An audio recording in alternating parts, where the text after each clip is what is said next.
Welcome to the Lou Esther T. Mertz Library at the New York Botanical Garden. You are seated in the largest and one of the most comprehensive botanical and horticultural libraries in the world, with a legacy that stretches back over 130 years. My name is Rhonda Evans, and I have the privilege of serving as director of the Mertz Library. I'm thrilled to welcome you today for our special program, Plotting the Global Black South, a powerful way to celebrate this Juneteenth week. When I first learned about the publication of Dr. Jarvis McInnis's Afterlives of the Plantation, Plotting Agrarian Futures in the Global Black South, I immediately knew this groundbreaking work needed to be shared here in this very space. The Mertz Library is currently undertaking a major initiative to process and open up our institutional archives, uncovering and amplifying lesser-known stories in our history, including the training and employment of Black gardeners and horticulturists over the past century. Among our treasures are letters from George Washington Carver, who corresponded with botanists here at NYBG. These stories, voices, and contributions form a vital part of our collective legacy, and we aim to make them more widely known. To make today's program even more meaningful, I knew we had to include my colleague, Richard Smith, director of our School of Professional Horticulture, whose own work uplifts horticultural education and community engagement. So before we begin, a quick reminder that copies of Afterlives of the Plantation will be available for purchase following the program, and Dr. McInnis will be signing books as well. So now it's my pleasure to introduce our speakers.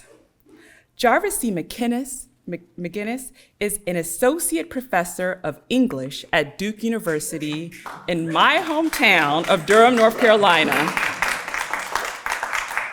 He is a proud graduate of Tougaloo College in Jackson, Mississippi, where he earned a BA in English, and Columbia University in the city of New York, where he earned a PhD in English and comparative literature. Dr. McInnis is an interdisciplinary scholar of African American and African Diaspora literature and culture, with teaching and research interests in the Global South, primarily the US and the Caribbean, Black geographies and ecologies, sound studies, visual culture, and the archive. My colleague Richard Smith is the director of the School of Professional Horticulture here at the New York Botanical Garden. He is a public garden leader with expertise in planning and implementing horticulture programs, focusing on experiential learning, strategic planning, and resource mobilization. A summa cum laude graduate of the University of Florida, studying plant science, environmental horticulture, nursery and greenhouse management, and specialty crop production. Richard received the Duke Energy and Lockheed Martin STEM Partnership Impact Grants for his work in experiential education. So please join me in warmly welcoming our distinguished speakers.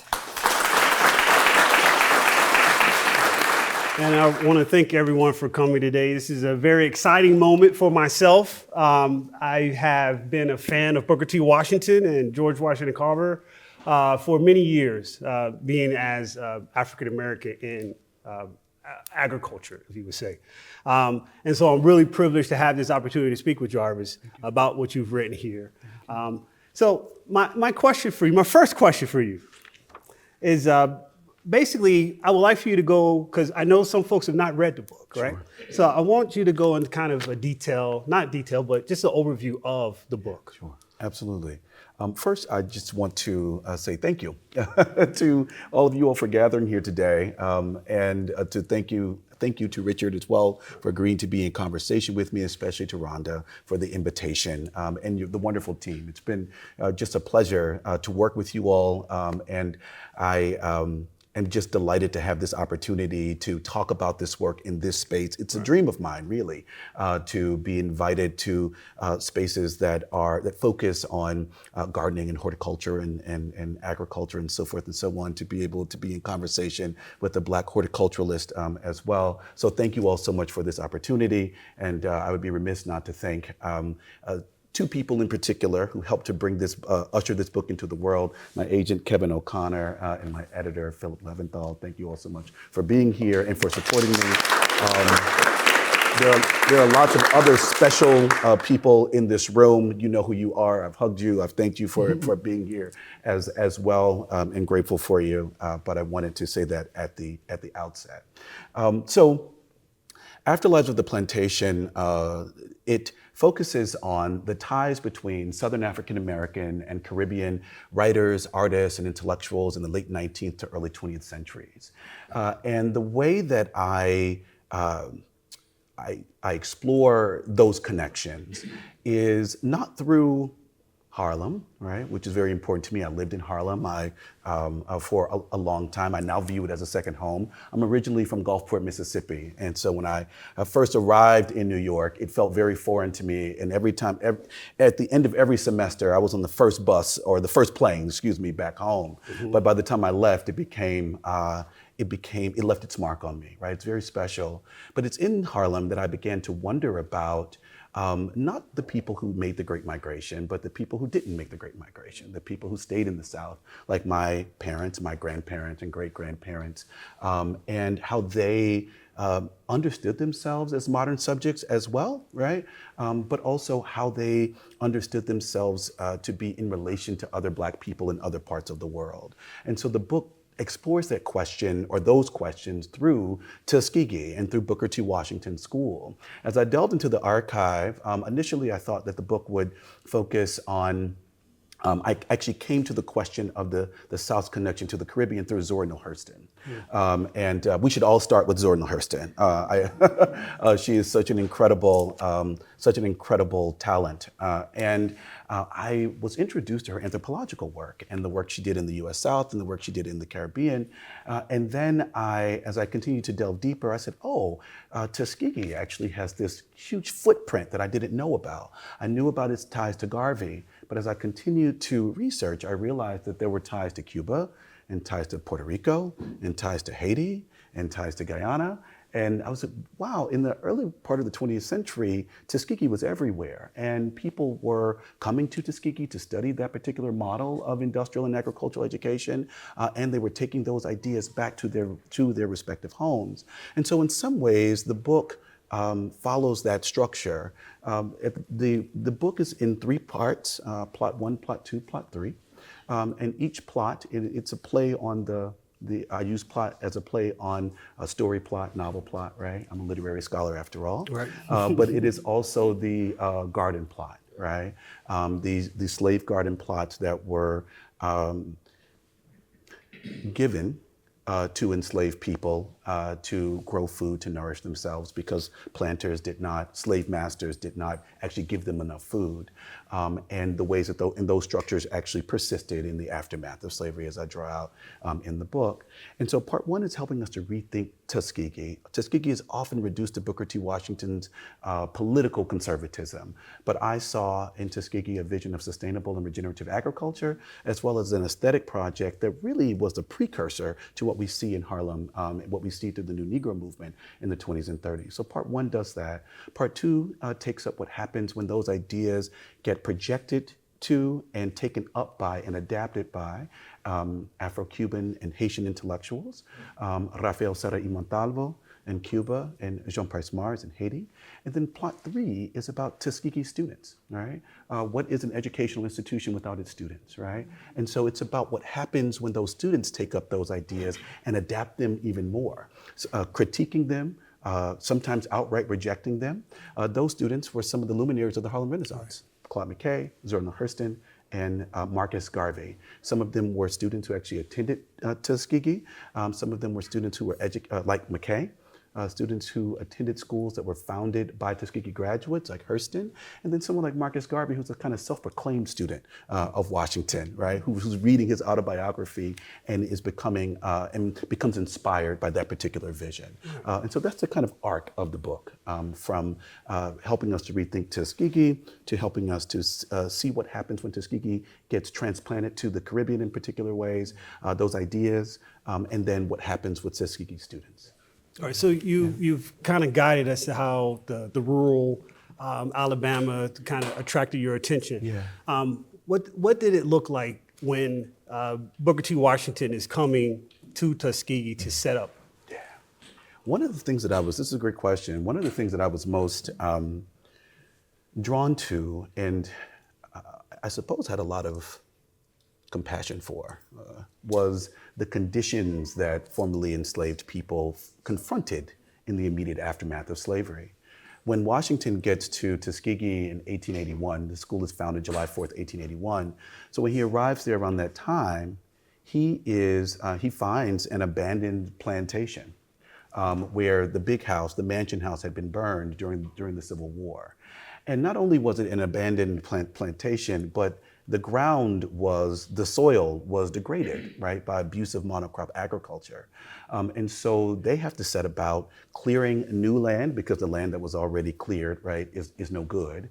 And also there was a chicken coop and I think a chicken coop and there were a couple of other buildings that were the kind of residuals, right? But they were all in ruins, right? And so I became really interested in what does it mean that he establishes this world-renowned institution on the site of a former plantation where the big house had been burned and where essentially on the site of ruins, right? And what is productive about that? What's fraught about it? What was necessary and practical about it in that particular moment? There's one part you mentioned in the book where George Washington Carver, he was looking for, to help those farmers, those sharecroppers there, to find the worst land he could find. That's right. And build it up. So it really talks about one term you use, and you use a lot of terms. I do right? use a lot of terms. I do use a lot of terms. I do have to say, I told Jamie, but you have to read this book as well. And you might need a dictionary too. So, I've heard that too. Yeah, it's enjoyable. I learned a lot from this book.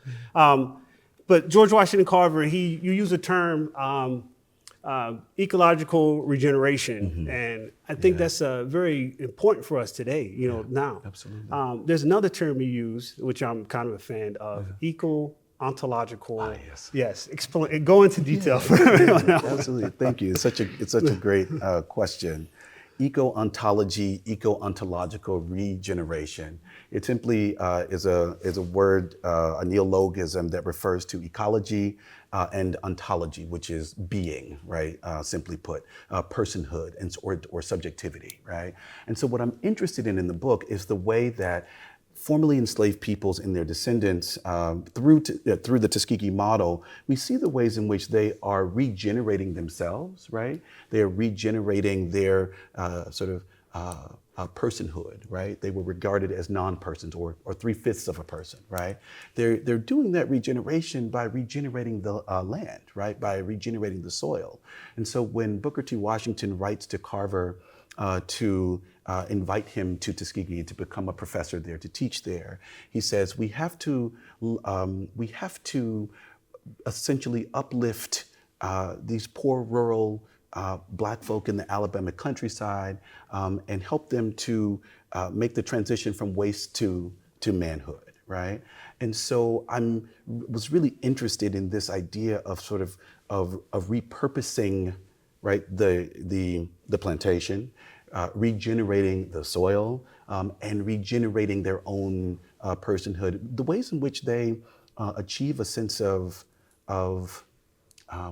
dignity, right, of grace, right. If we look at the pictures here, we see that they're dressed in their best as they are working in front of a greenhouse and cultivating plants. This is a class in floriculture at Tuskegee, and I was really taken by the fact that this is an expression, this is a performance of dignity, right? in an industry in an industry that is so related, that's deeply connected to, that is essentially the same as the industry that enslaved them, that robbed them of dignity, right? But they're repurposing it and transforming it. So eco-ontology is about the ways in which they are regenerating themselves while regenerating the landscape. And Carver is saying, listen, Black health and soil health are intertwined. Right. And so if you take care of the land, a poor man means a poor people, or poor soil means a poor people, And so he's interested in helping to teach formerly enslaved people and their descendants as we move into the 20th century how to be stewards of the earth more effectively, right? And so that's what eco-ontology is trying to capture. Okay. Yeah. Yes. And you did a fantastic job in doing that. Thank you. And so when Booker T. Washington, he comes to Tuskegee, he sees the people, they could be doing better living off the land, right? Mm-hmm, mm-hmm. And there's another term you use, is Black worldmaking. Mm-hmm. And, for me, that was I read this book with my mother. I told you about that. We were going through chapters and she was using some term and we got to Black world making and it just opened her mind up to all these opportunities.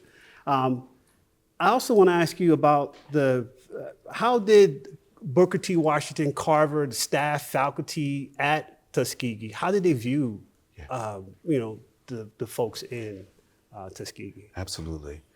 So both great questions. So I'll elaborate on Black world making. This idea of transforming a former plantation into a world-renowned institution, into a campus where the students are building, or where the students and staff are building the buildings, right? Are engaged in landscaping, are really, people would refer to Tuskegee probably, by the time we get to the early 1900s, when it had been around for about 25 years or so, they would refer to it as Booker T. Washington's colony or Booker T. Washington's city, right? And so there's an image here. These are Tuskegee's origins that we talked about. These are some of the structures that were on the grounds when they first purchased the school in 1881. And then by the early 1900s, we get this drawing. Now, some of this might be speculative.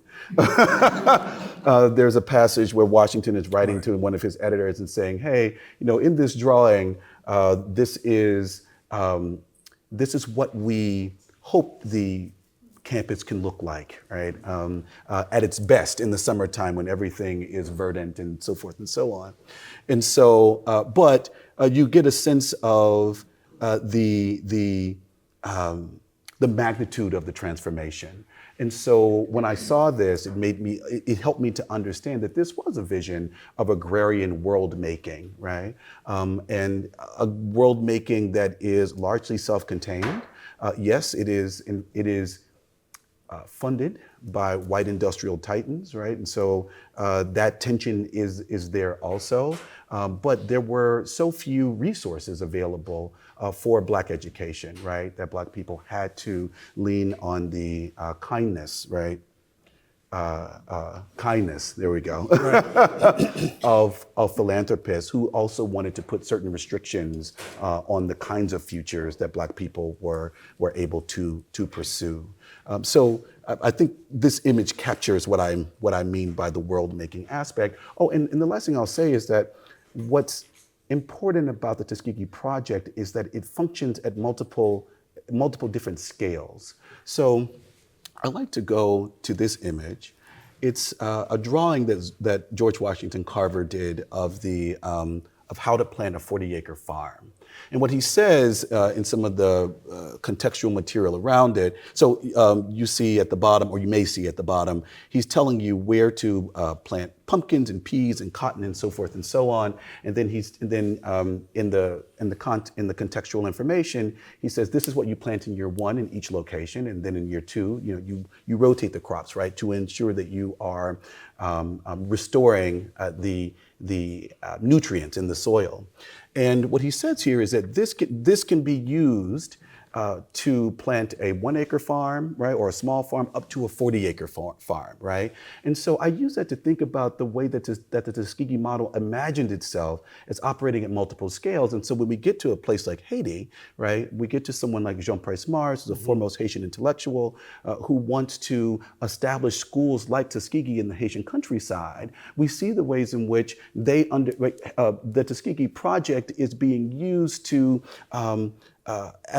as a model for the nation, right? So it's from the small farm to the independent Black nation. The Tuskegee model is envisioned as a way to improve Black life throughout the world, and there are lots of challenges in that, as I outline in the book and in the chapter, that often break down along class lines, essentially. Yeah. Yeah, man, there are a lot of challenges. Yeah. I have to agree with you on that. And the tensions you mentioned earlier just now, but the tensions faced by Tuskegee and the students. Yeah. It makes me think about, you have a part in the book where it's more than just farming and agriculture that's happening at the school. Right. There's engineering, there's a choir, there's those pieces involved as well. That's right. But all of this is happening in Jim Crow South, Yeah, right? That's right. The students, when they go out and they're presenting their songs, that really captured me. Yeah. What was kind of their experience? Tell us more about that. Absolutely, absolutely. I'm going to respond. I forgot to respond to your previous, Okay, the second well, part of all your right. previous question. I'll respond to that, and then I'll come to the question about the music and performance culture at Tuskegee. So you asked me, how did Tuskegeans view the rural Black folk in the countryside? This is where class paternalism became a problem. Right, they began, because they were committed to a bourgeois vision, right, of what it meant to be a modern subject. They often viewed people in the countryside from a deficit perspective. So the whole project of racial uplift, and it's not just Tuskegee, it's our W.E.B. Du Bois's, it's our Ida B. Wells's, so many of our luminaries, right, from the early part of the 20th century were invested and did perpetuate. Kevin Gaines writes about this in his important book on racial uplift, were invested in a kind of civilizational model, and Tuskegee was as well. And so throughout the book, I lay out I really grapple with the tension between care and paternalism, right? And so it's yes, there is an ethic of care here. They are trying to disseminate knowledge to the formerly enslaved and their descendants, people who don't have access to formal education and so forth and so on. And that can't be lost on us. We can't reduce that to sheer paternalism. And, right, they did hold paternalistic views, right, of those folks in the countryside, even, regarding them as those people. Right, distancing themselves from them, being willing to build with them, right? Not willing to go out in the countryside and talk to people and say, hey, what is the vision of modernity that you are invested in, right? It was very much a kind of top-down model. Right. And so that is the shortcoming, or one of the shortcomings of that particular project. So in the second chapter, I write about Tuskegee's performance culture, both through its visual culture and through its music. And so Booker T. Washington was a renowned orator, international orator. Here we have a recording of his Atlanta Exposition Address from 1895. He recorded it several years later in like 1907. But we do get a sense of the character of his voice. Perhaps we can play it later.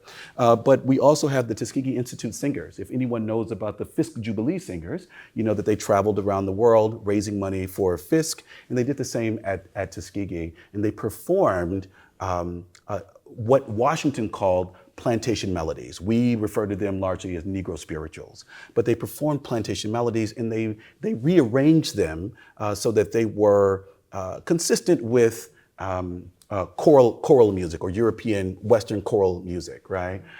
And so songs like Sometimes I Feel Like a Motherless Child, or songs like Wade in the Water, et cetera, et cetera. And they were one of the first groups to record these songs and to sell them. And they traveled around the country I didn't find evidence, at least in this period, where they were traveling internationally like the Fifth Jubilee Singers did, who went to London, who went to the UK. But they traveled throughout the country raising money for the institution. And one of the challenges that they faced in doing so is that they kept being mistaken for minstrels. And people kept asking them to sing minstrel songs. And so you have Isaac Fisher, who's a Tuskegee graduate, who is now the director of the Tuskegee Institute Singers, writing to Booker T. Washington, frustrated, right? Because he can't raise enough money because people only want them to sing these songs that are degrading and that debase black people, right? And so I write about this tension between modern Black sound and the minstrel stage. And we see that tension in Booker T. Washington's work as well, because Washington is such a complex figure. He was a very difficult person to write about, I have to say, because in his oratory, he too would caricature poor rural Black people. And there's a way in which he's playing into these stereotypes, right, about that particular demographic and sort of using it as a kind of comic relief, even as he is also demonstrating a great deal of care for people, for poor Black people who don't have access to the same kinds of resources, giving them seeds so that they can grow food to nourish themselves, giving them seeds to grow flowers so that their homes could be more beautiful, et cetera, right? Bringing them to campus and sharing the knowledge that George Washington Carver sharing the knowledge from Carver's research, right, with them and so forth and so on. And so what I argue is that Tuskegee is on much firmer ground with the plantation melodies, because with those plantation melodies, they are actively trying to distance themselves from the minstrel stereotypes, right, that are being used to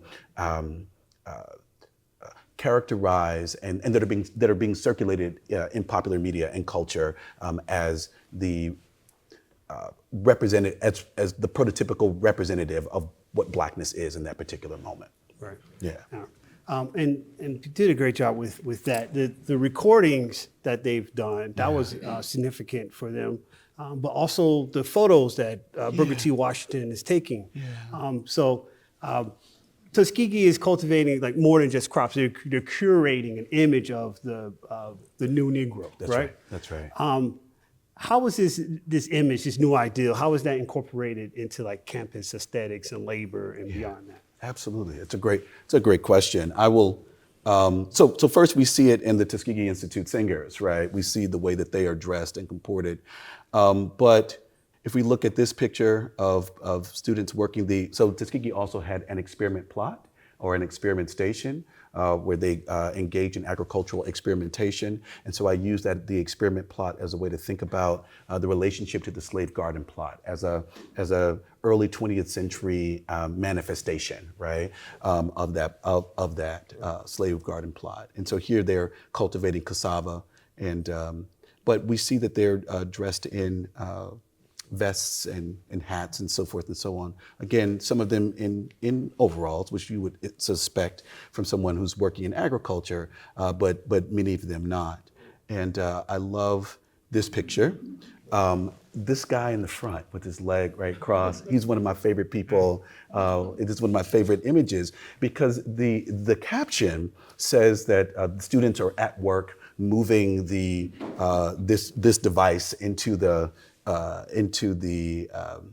this building here behind us, but they are posed, right? they are posed and they are performing. We might say he's serving face for sure. The guy in the front, right? And so I try to read against the grain, to read for these possibilities where they are breaking with the imperative to labor, right? That Booker T. Washington is that exhortation, that directive, right? He talks about the beauty and dignity of labor. And so I write about the ways in which there is an aesthetics of labor at Tuskegee that is visible that's detectable through their sartorial choices, the way that they are dressed, the way that they style themselves. Here we have Booker T. Washington on the farm, feeding pigs in a full suit and a hamburger hat and, allegedly teaching the child something about real country life, right? Collecting herbs, right? But there is such a disjunction here between the way that he's dressed and styled and the way and the practice that he's engaged in, right? And so I point to this as a way of demonstrating Tuskegee's visualization of the Southern New Negro. This is eco-ontology at work. We see a group of Black women and girls in a floriculture class engaged in outdoor work, right?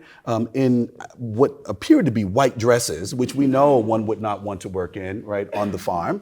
And then, of course, we have a class in soil analysis. Soil analysis is written very beautifully on the background with George Washington Carver overseeing the students pouring a solution into some scientific instruments. And so these are the ways. Yeah, go ahead, I want to point please. out to you, though, there's also what did Tuskegee do with gender roles at that Yes, time? yeah.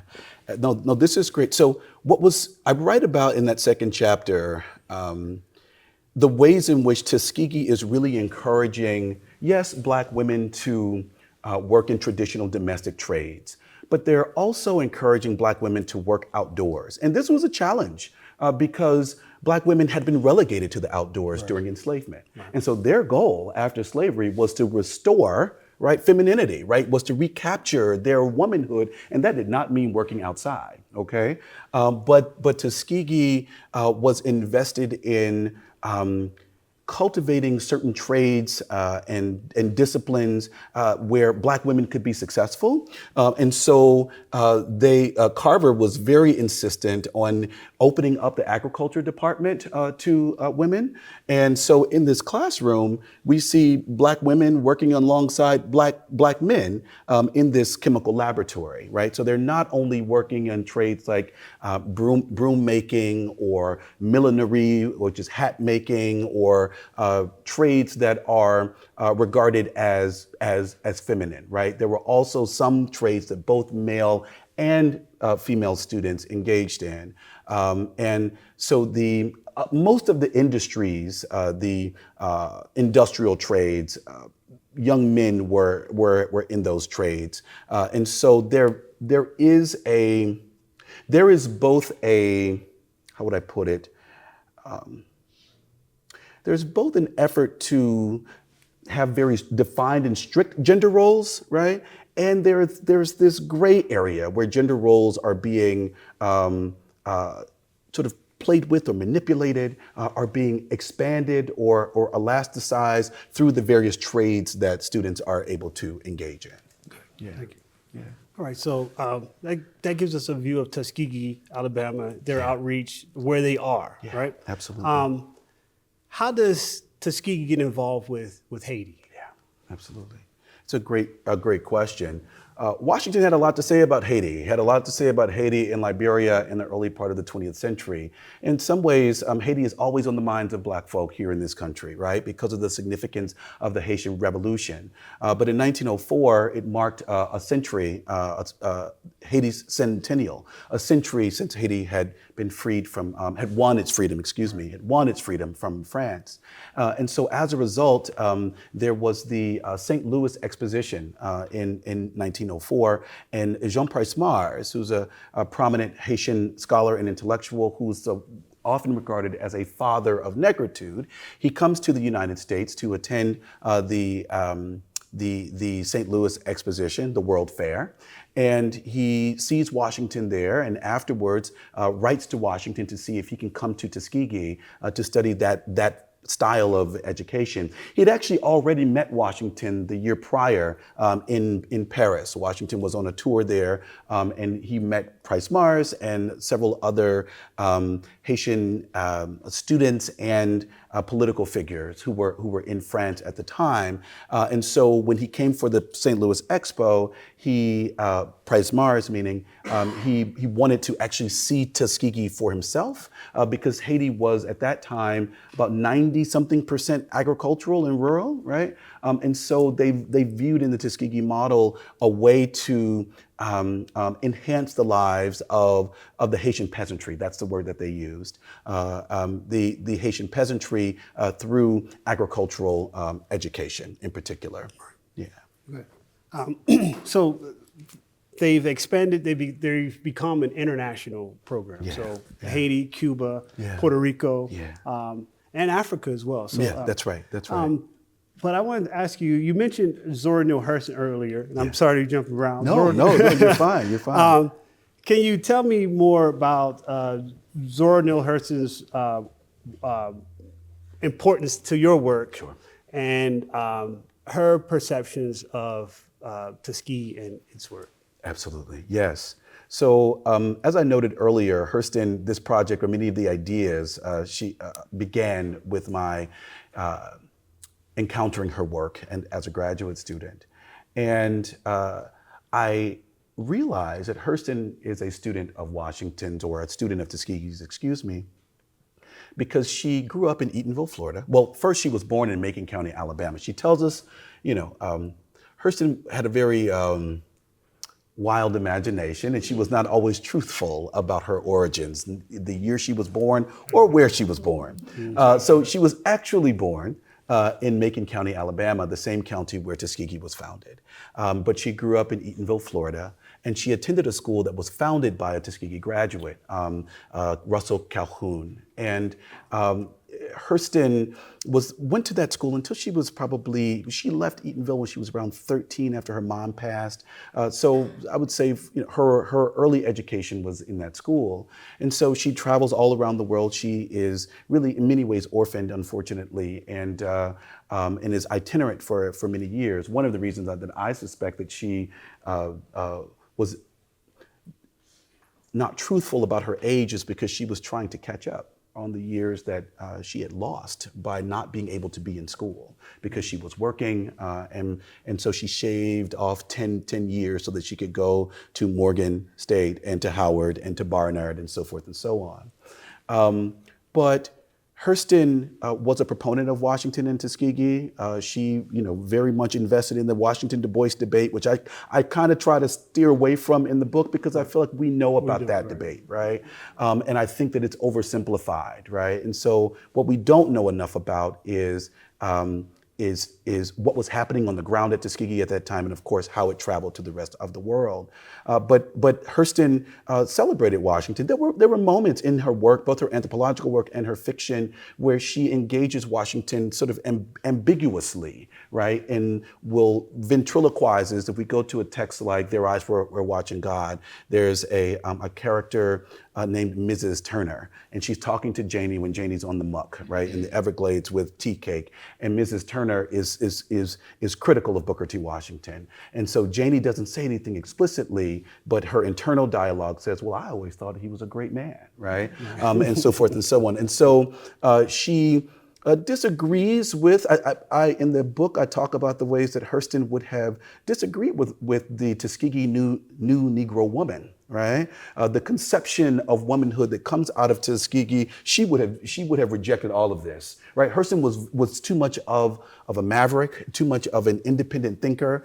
She did not, as she says, she did not have the herd mentality, I think is a term that she uses, but she remains a proponent of this particular school and project, and of Washington in particular. And so I show the ways in the book in which she is still grappling with many of the ideas that Washington is grappling with by going to the South and exploring and talking to laborers, but she's not interested in uplifting the laborers and trying to transform them into a modern bourgeois subject. She's interested in the rawness of the laborers. She wants the blues, she wants the juke joint, right? She wants the dances and so forth and so on, right? She's not interested in a in an eco-ontological project in the same way, right? She's not trying to shape a new Negro. She is a new Negro woman, right?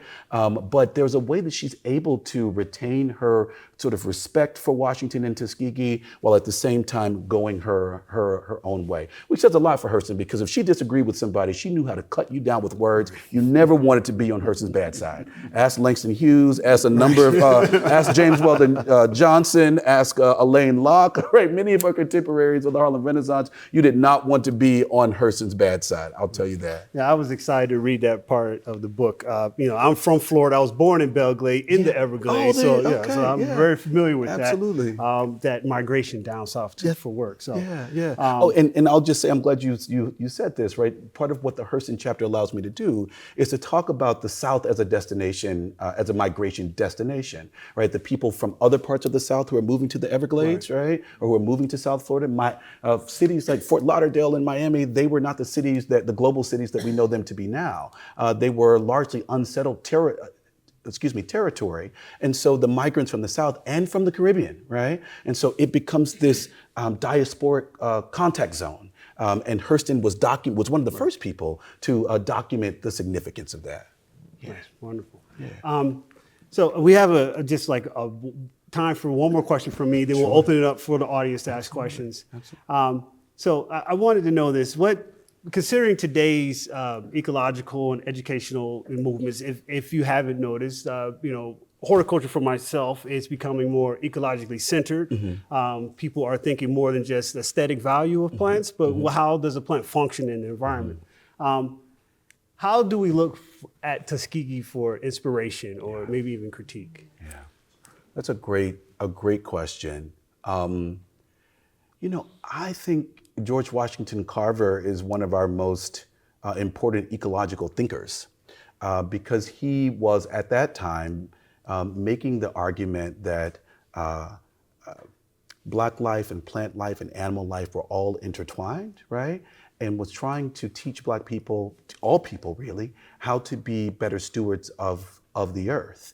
And so he's saying, by teaching crop rotation and saying, if you will, be sure to say, if cotton extracts a particular nutrient from the soil, you need to plant something else there the following year to ensure that nutrient is replenished, right?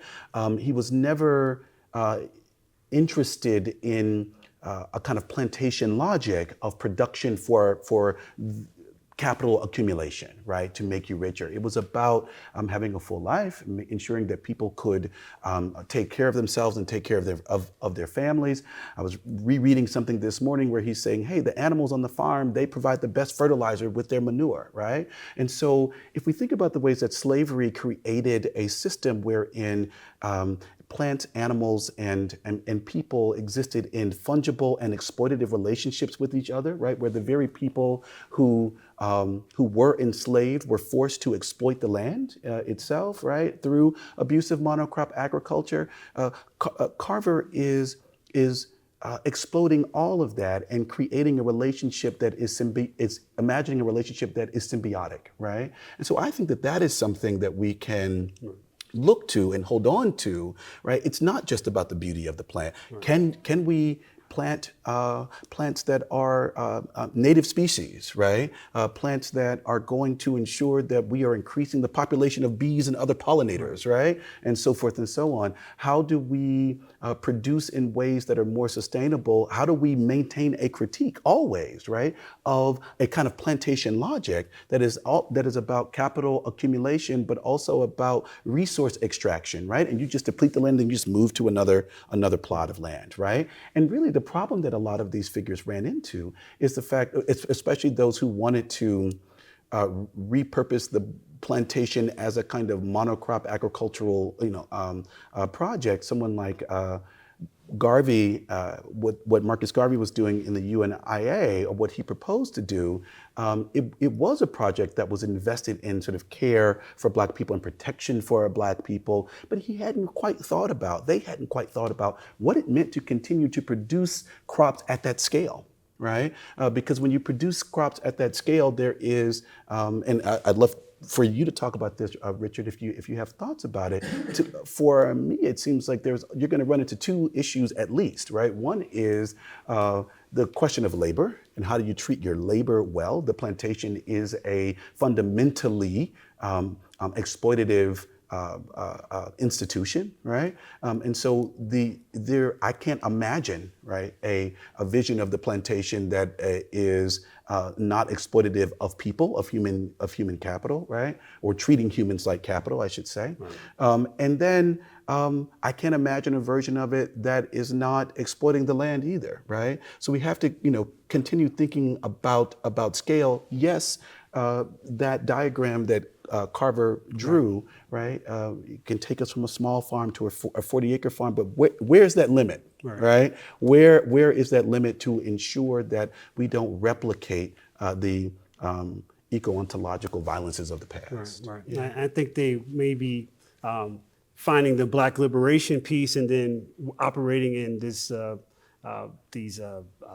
history of colonialism involved as well. Yeah. They had a fine line to travel. That's right. Difficult. Absolutely. Because there are so many ways, which I talk about in the book too, that the Tuskegee Project is taken up as a colonial project, especially in Africa, right? This book is about what happens the relationships between Tuskegee, the South, the Caribbean, Latin America, but in Africa and in parts of the Caribbean too, right? It gets, especially in places like Haiti, when the U.S. government occupies Haiti, right, for 19 years, there is a profound misuse, right, of the Tuskegee Project to